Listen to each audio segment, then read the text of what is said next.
minha Mãe Imaculada, São José, meu Pai e Senhor, meu anjo da guarda, intercedei por mim.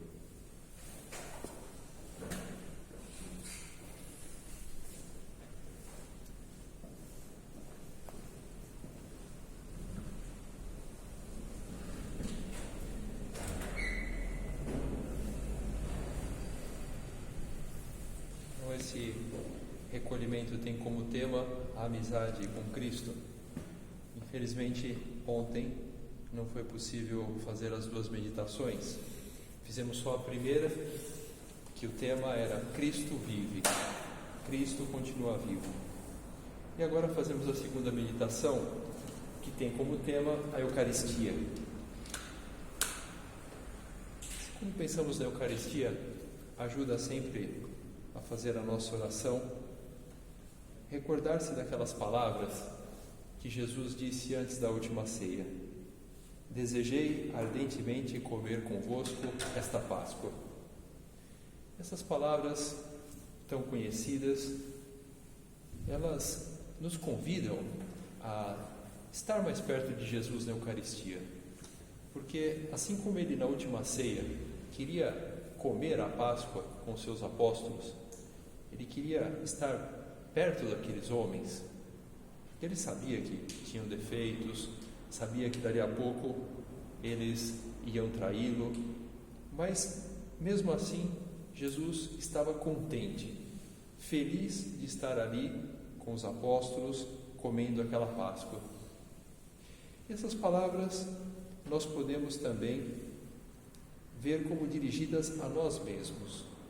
Desejei ardentemente.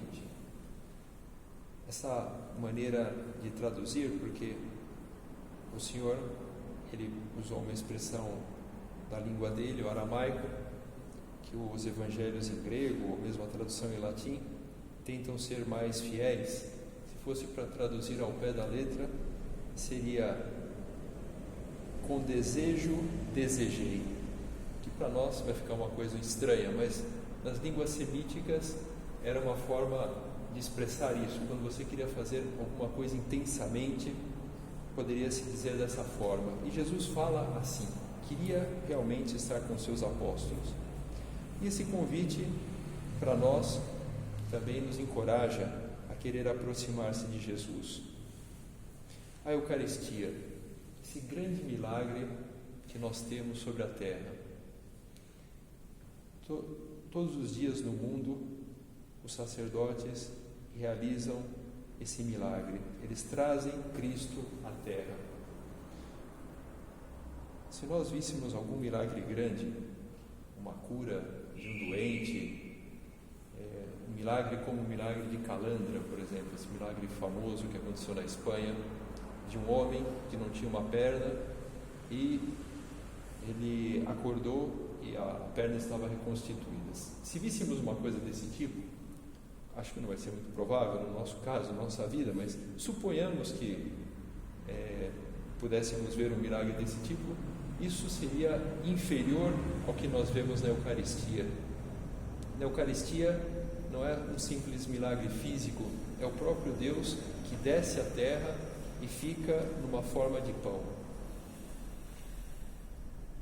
E esse grande milagre que nós conhecemos desde que éramos crianças, quando nos preparamos para a nossa primeira comunhão, deve ser sempre um objeto da nossa contemplação, para onde nós podemos dirigir a nossa atenção, o nosso amor, a nossa imaginação. O fundador do Opus Dei, numa homilia justamente que tem como tema a Eucaristia, iria fazendo uma série de considerações sobre esse grande milagre e faz uma consideração muito simples, de bom senso, e que sempre nos ajuda a penetrar um pouco mais nesse milagre.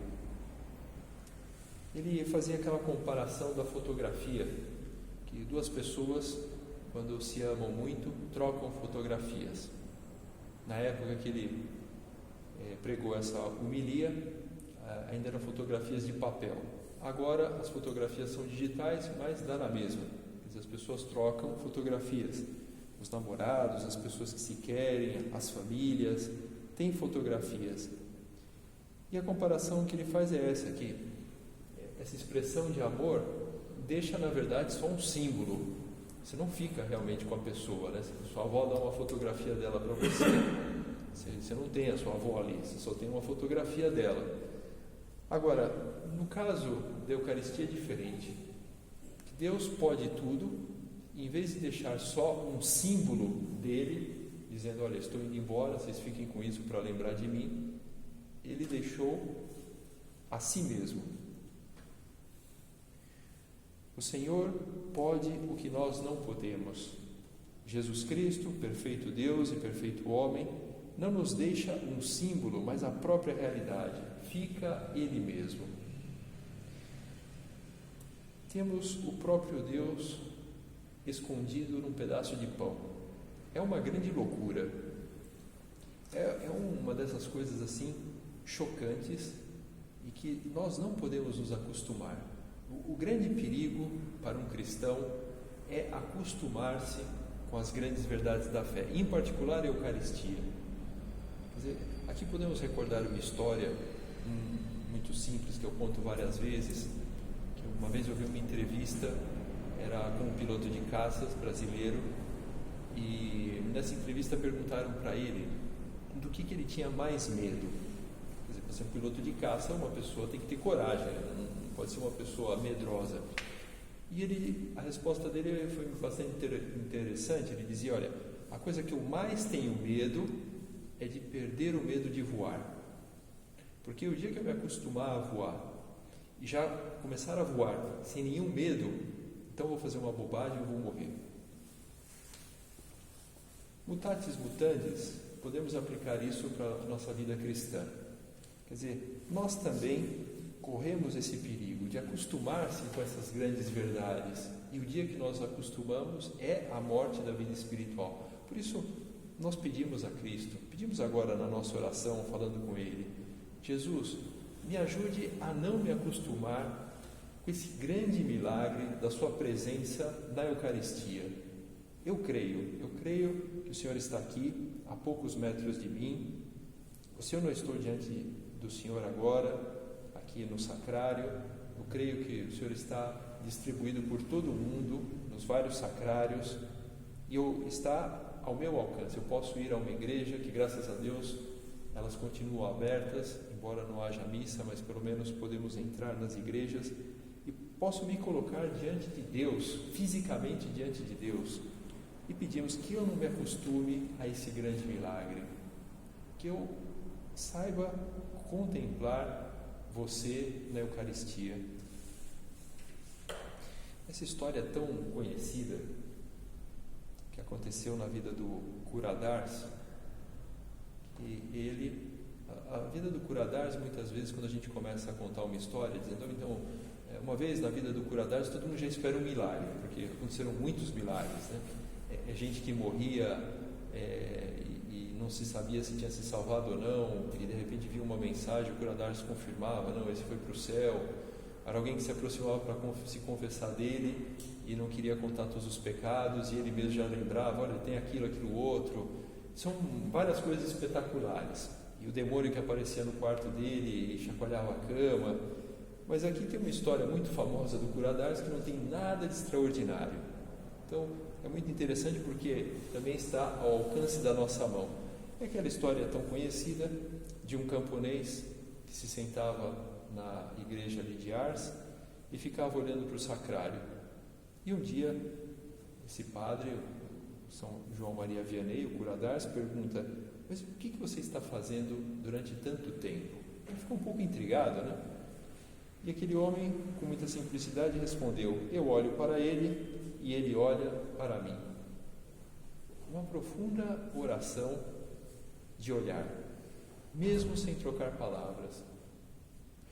E esse camponês, ele nem imaginava que ele estava dando uma resposta teologicamente tão profunda que depois, no século seguinte, as suas palavras iam ficar imortalizadas no Catecismo da Igreja Católica. Essas palavras que eu acabei de ler, nós podemos encontrar no Catecismo, número 2715. Eu olho para ele e ele olha para mim. Nós expressamos com o nosso olhar ao sacrário o nosso amor a Cristo e temos essa certeza que Ele está olhando para nós. Que eu não me acostume à Sua presença aqui comigo, Jesus, que eu não me acostume. São muitas as histórias de milagres eucarísticos. Agora podemos falar também dos milagres, já que eu dizia que a história do cura d'Ars era uma história bastante normal, sem nenhum milagre.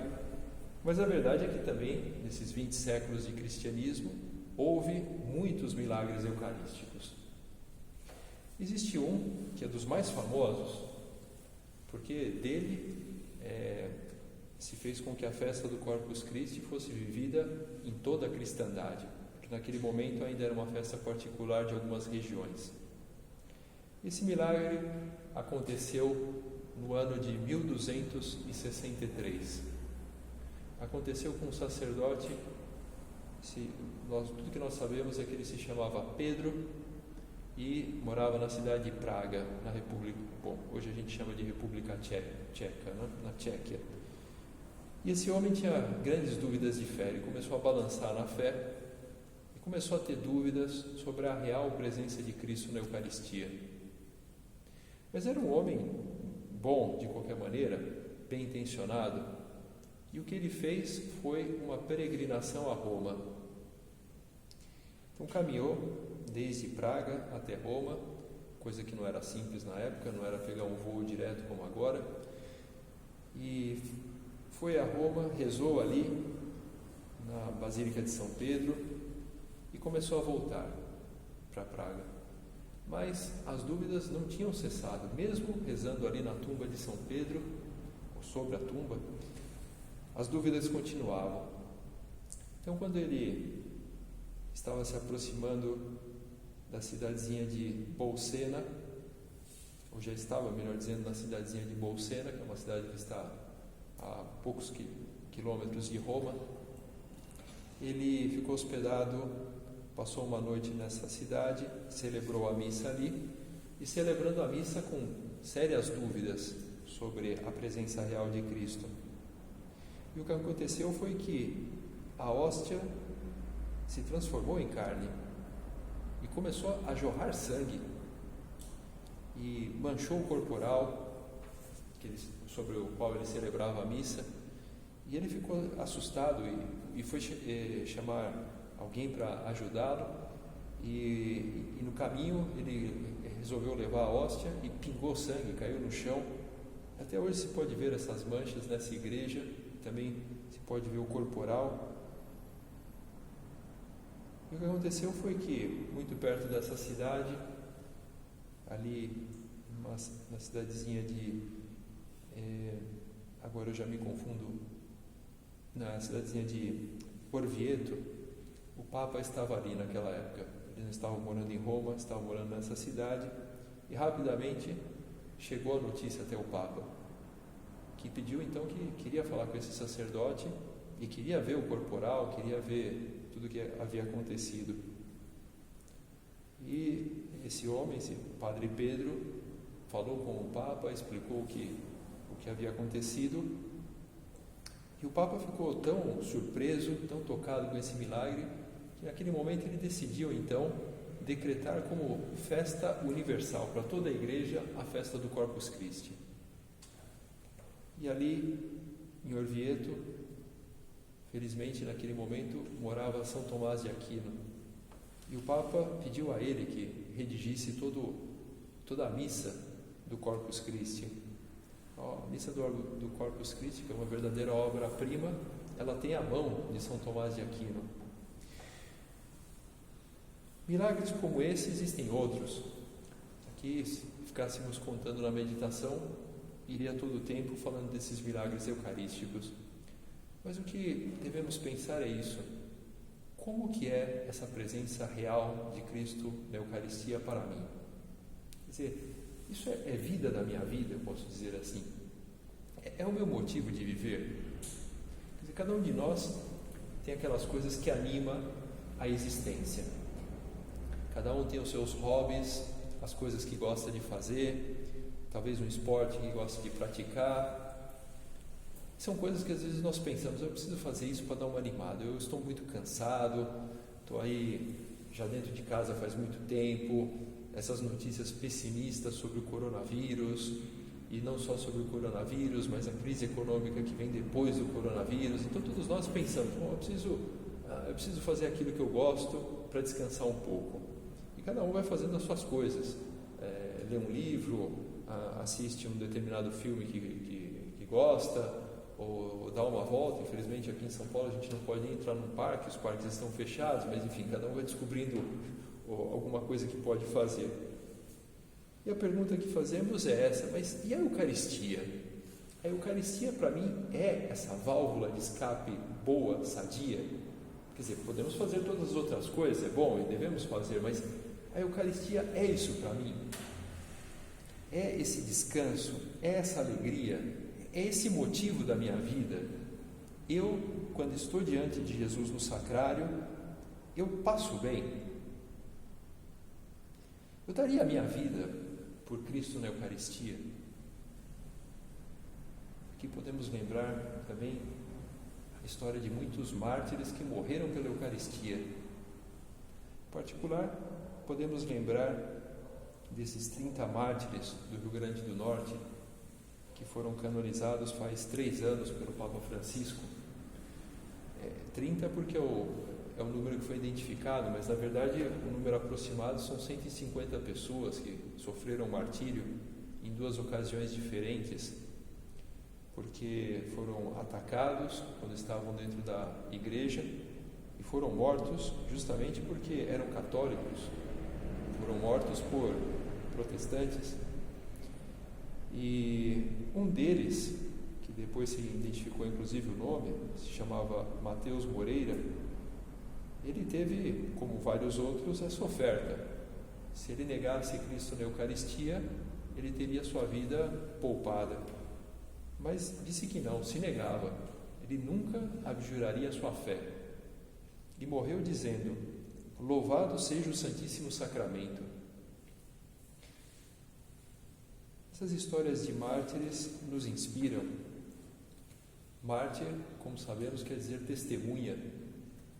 Então, um teólogo pode fazer um belo tratado sobre a presença de Cristo na Eucaristia, pode explicar muitas coisas, usar conceitos, inclusive, interessantes, mas o mártir, ele dá esse testemunho. Ele, com a sua vida, ele indica realmente o que ele acreditava e joga uma luz para nós também. Quer dizer, Cristo presente realmente na Eucaristia. Pessoas que podem dar a sua vida por essa verdade. E eu? Penso que às vezes uma dificuldade que todos nós podemos ter em relação a Jesus na Eucaristia é que nós, vivendo nessa época, pleno século XXI, nós temos a nossa sensibilidade muito marcada pelo espetáculo. Quer dizer, nós gostamos do espetáculo, nós queremos espetáculo.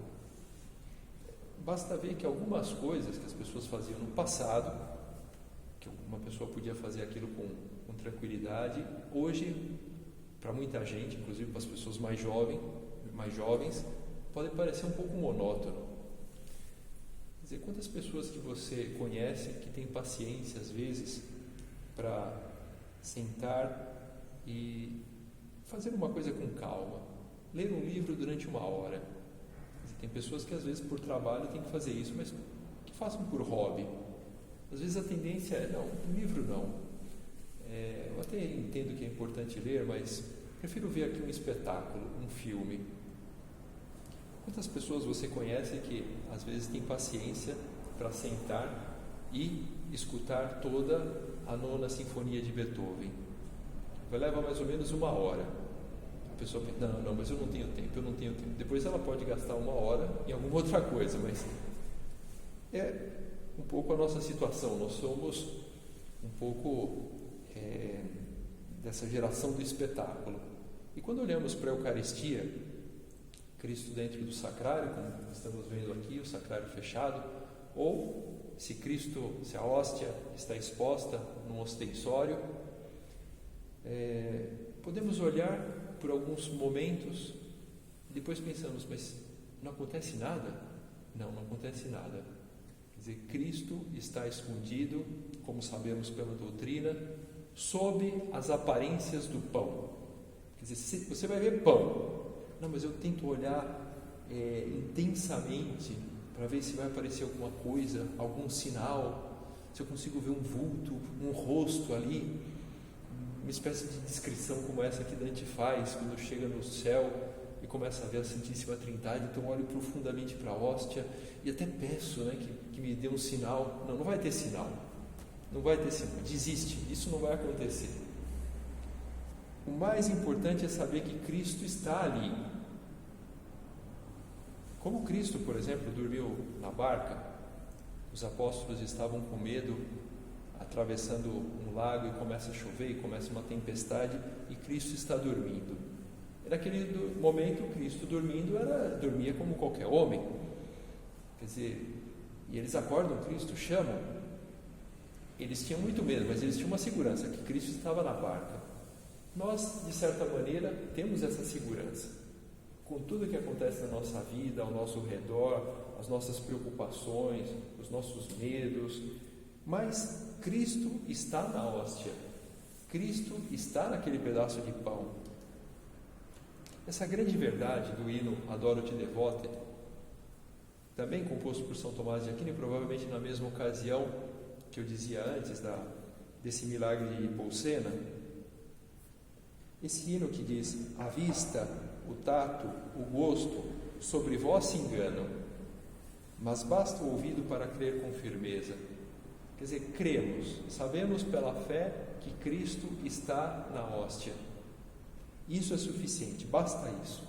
O resto deve vir do nosso amor. É impressionante como alguns santos, durante a sua vida, desenvolveram esse profundo amor à Eucaristia. O fundador do Opus Dei é um caso, por exemplo. A forma que celebrava a missa, a forma que fazia uma genuflexão diante do sacrário, a forma que sob o altar, tudo isso mostra essa profunda amizade que tinha com Cristo. Quer dizer, não é simplesmente que estava cumprindo uma formalidade, mas estava falando com Cristo vivo, ali sob o altar. Existem essas igrejas e também ordens religiosas de adoração permanente, passam todo dia adorando Cristo exposto na hóstia. Tudo isso é uma inspiração para nós, pensando, eu quero também, eu quero adorar Cristo, eu quero tentar viver melhor essa devoção eucarística. Uma passagem do Antigo Testamento muito interessante, muito rica, uma história que pode nos ajudar um pouco a pensar e meditar um pouco sobre a Eucaristia. Embora seja do Antigo Testamento, então não tínhamos ainda a Eucaristia, mas ela tem elementos que já sinalizam ou antecipam a Eucaristia. Tudo começa com uma rainha que não era judia, era fenícia, se casa com um rei judeu e vai morar ali na Judéia, e ela começa a introduzir a sua religião. Ela se chamava Jezebel e parece que o nome dela inclusive significa adoradora de Baal. Baal, que era um deus que era identificado com o demônio. E ela começa a perseguir todos os sacerdotes da religião judaica e introduzir os sacerdotes do seu novo culto. Até o momento que chega uma hora que parece que ele conseguiu exterminar quase todos os sacerdotes do culto judaico e já tinha 450 sacerdotes cultuando Baal. E nessa hora, quando praticamente era a grande desolação, já não se encontrava mais nenhum sacerdote que oferecesse o sacrifício ao verdadeiro Deus, né? O verdadeiro sacrifício vem depois só. Mas aí aparece o último sobrevivente dos sacerdotes, que era Elias. E ele aparece e faz um desafio, isso sim foi espetacular.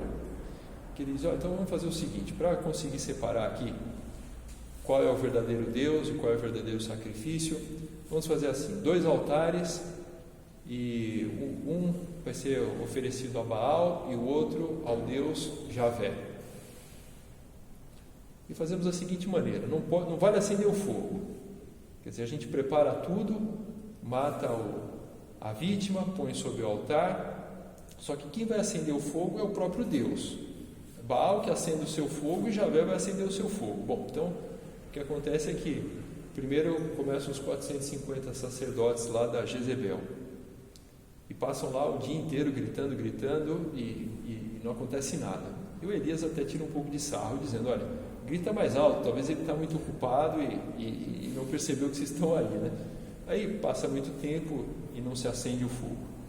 Aí vai Elias e diz, joga água. O quê? Sim, joga água. Aí começam a molhar o altar, encharcar de água. Ele diz, joga mais. E aí ele faz uma prece e vem um raio e fulmina tudo, né? Ele queima tudo, queima até a pedra do altar. Bom, aí o povo já percebeu, né? Falou, olha, esses 450 aqui, isso aqui era fake news, né? Não era verdadeiro. Então, vão para o lado do Elias. Só que a Jezebel fica uma raiva, né? Odiando Elias, tinha acabado com o plano dela. E aí ela lança todo o poder que ela tinha para matar o Elias, que nesse momento dá no pé, claro. E ele foge, e quando ele já está para morrer, ele faz uma oração, dizendo, olha, já tive o bastante, Senhor, tira a minha vida, não sou melhor do que os meus antepassados. E ele deita ali na sombra de uma árvore, e as Sagradas Escrituras diz que ele dormiu. Eu acho que ele desmaiou mesmo, porque ele estava acabado. O que acontece é que ele é acordado e a própria voz de Deus dizendo para ele, levante-se e coma. E ele vê na frente dele um pão e um jarro com água.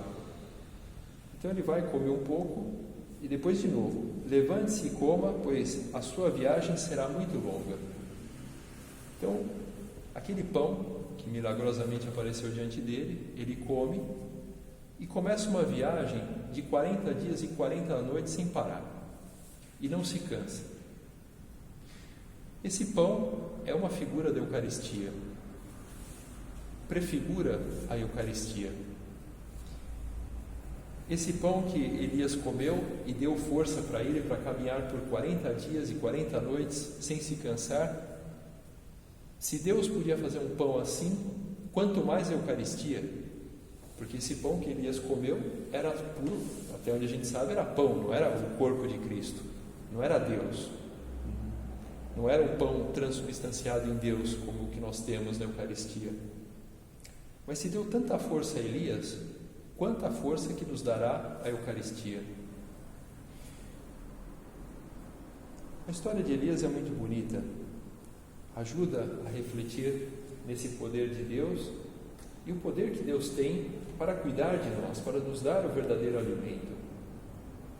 Houve casos de santos, também, que são milagres, que foi o caso de Santa Catarina de Sena, essa grande santa, uma doutora da igreja, que ela, durante muitos anos da vida dela, ela se alimentava só da Eucaristia. Mas não é que ela queria fazer uma coisa espetacular, é que ela não conseguia ingerir outro tipo de alimento. Ela tentava e não conseguia. E na vida dela aconteceram muitas coisas místicas, mas essa, quer dizer, a única coisa que ela conseguia ingerir era a Eucaristia. E viveu assim, se mantinha. A gente dizia que ela era mentirosa, que ela estava tentando enganar as pessoas. Deus nos alimenta com o seu corpo. Temos essa fome. Agora, no momento em que nós vivemos, uma coisa assim pode ser boa, se você não pode fazer a comunhão, sim você pode expressar esse desejo. Certamente é o que causa mais sofrimento a muitas pessoas não poder comungar nesse período. E pedimos então a Jesus que abrevie esse tempo, né? Esse tempo em que estamos vivendo, e leve para o céu todas as almas que têm morrido nesses dias. Hoje, só no Brasil, foram 114 que morreram. Rezamos por essas almas. Mas, ao mesmo tempo, se você não pode comungar, pelo menos faça a chamada comunhão espiritual. Essa oração, existem várias fórmulas que você pode recitar e, com ela, receber as graças da Eucaristia. Existe essa fórmula famosa que no Opus Dei se usa muito, que o fundador aprendeu quando era menino e nós usamos, está traduzida em muitas línguas. Eu quisera, Senhor, receber-vos com aquela pureza, humildade e devoção. Enfim, é muito fácil de encontrar na internet.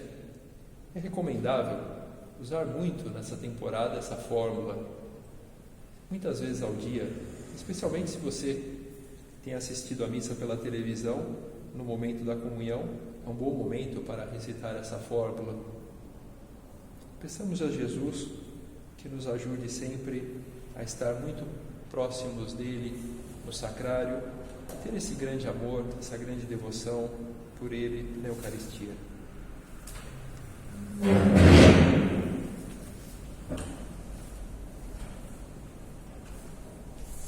Dou-te graças, meu Deus, pelos bons propósitos, afetos e inspirações que me comunicaste nesta meditação. Peço-te ajuda para os pôr em prática. Minha Mãe Imaculada, São José, meu Pai e Senhor, meu anjo da guarda, intercedei por mim.